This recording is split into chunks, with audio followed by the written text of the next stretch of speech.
Polisi huwa mnakasirika tukiwaita watu wa D-minor.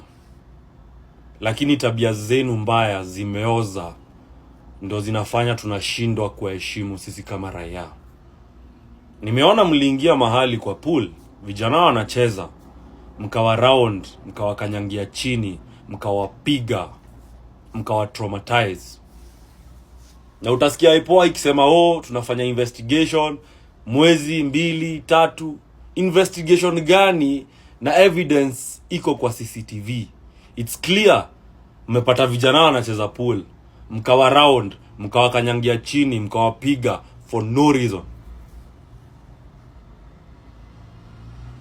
It is inhumane, it is unjust, it is unnecessary.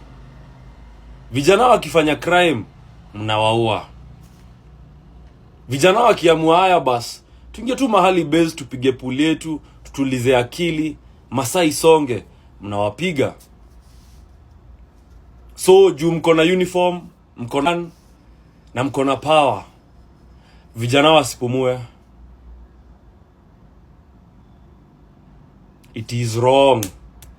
Sawa, nyinyi ndio mmeshikilia power, sawa, but ni mbaya. Mtu kama hajakosea, there is no need. Na hata kama amekosea, that is not the right way. Mshike, mpeleke stage, mpeleke kotini. But just because you have a gun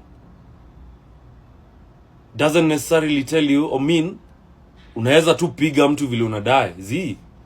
Yani binadamu, wewe ni binadamu, weka bunduki kando, tupatane mimi na wewe kimwanaume. Simple.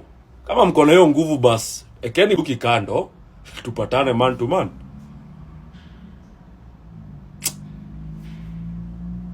Kui.